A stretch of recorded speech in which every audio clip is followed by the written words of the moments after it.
এই অধ্যায়ে আমরা এক্সেল ওয়ার্কবুকে বা শিটে কিবোর্ডের ব্যবহার দেখে নেব।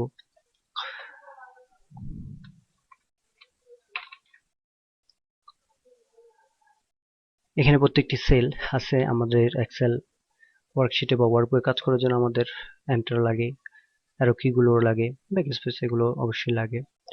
আমরা যদি ডান দিকে আসতে চাই মাউসে ক্লিক করা ছাড়া, বা নিচে নামতে চাই মাউসে ক্লিক ছাড়া, তাহলে আমাদেরকে জাস্ট অ্যারো কিগুলো ব্যবহার করতে হবে। ডানে আসার জন্য অর্থাৎ ডানে সেলগুলোতে আসার জন্য রাইট অ্যারো, বামে আসার জন্য লেফট অ্যারো, আর নিচের অ্যারোতে নামার জন্য অর্থাৎ ডাউন অ্যারো, উপর দিকে যাওয়ার জন্য আপ অ্যারো ব্যবহার করতে পারি। একদম শেষের কলামে যাওয়ার জন্য আমরা কন্ট্রোল বাটনটি চেপে ধরে রেখে রাইট অ্যারো ক্লিক করলে আমরা একদম শেষের কলামটিতে চলে আসব। আবার শেষের কলাম থেকে একদম প্রথম কলামে আসার জন্য আমরা কন্ট্রোলটি চেপে ধরে রেখে লেফট অ্যারোটি চাপতে পারি। আমরা যদি একদম নিচের রোটিতে যেতে চাই তাহলে কন্ট্রোল চেপে ধরে রেখে ডাউন অ্যারো, দেখতে পাচ্ছেন আমরা একদম শেষের রোটিতে চলে এসেছি।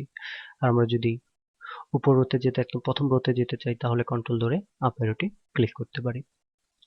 যদি আমরা আমাদের ডকুমেন্টটিকে জুম করে কাছে আনতে চাই, অর্থাৎ এই জুমটি আমরা শর্টকাটে ব্যবহার করতে চাই, তাহলে কন্ট্রোলটি চেপে ধরে রেখে মাউসের কিবোর্ডটি ঘোরালে জুম হবে, আবার উল্টা দিকে ঘোরালে জুম আউট হবে। কোনো কিছু লেখার পর আমাদেরকে পরবর্তী সেলে আসার জন্য বা পরবর্তী সেলে আসার জন্য আমরা রাইট অ্যারো ব্যবহার করতে পারি, অথবা কোনো কিছু লেখার পর নিচের সেলটিতে আসার জন্য আমরা এন্টার ব্যবহার করতে পারি। বুঝতে পারছেন, আমরা যদি কোনো কিছু লেখার পর পরবর্তী সেলে আসতে চাই অর্থাৎ ডান দিকের কোনো সেলে আসতে চাই তাহলে রাইট অ্যারো, আর যদি আমরা কোনো কিছু লেখার পর নিচের সেলে আসতে চাই তাহলে এন্টার প্রেস করব। একইভাবে আমরা যদি কোনো সেলে লিখে বাম দিকে আসতে চাই তাহলে লেফট অ্যারো, আর যদি আমরা কোনো কিছু লিখে নিচের দিকে আসতে চাই তাহলে এন্টার প্রেস করতে পারি। কোনো সেলের সম্পূর্ণ লেখাটি ডিলিট করার জন্য আমরা ব্যাকস্পেস ব্যবহার করতে পারি, অথবা ডিলিট বাটনটি ব্যবহার করতে পারি। তো এভাবে আমরা আমাদের ডকুমেন্টে এই অ্যারো কি, এন্টার, ব্যাকস্পেস, ডিলিট এর ব্যবহার করতে পারি। আশা করি বুঝতে পেরেছেন।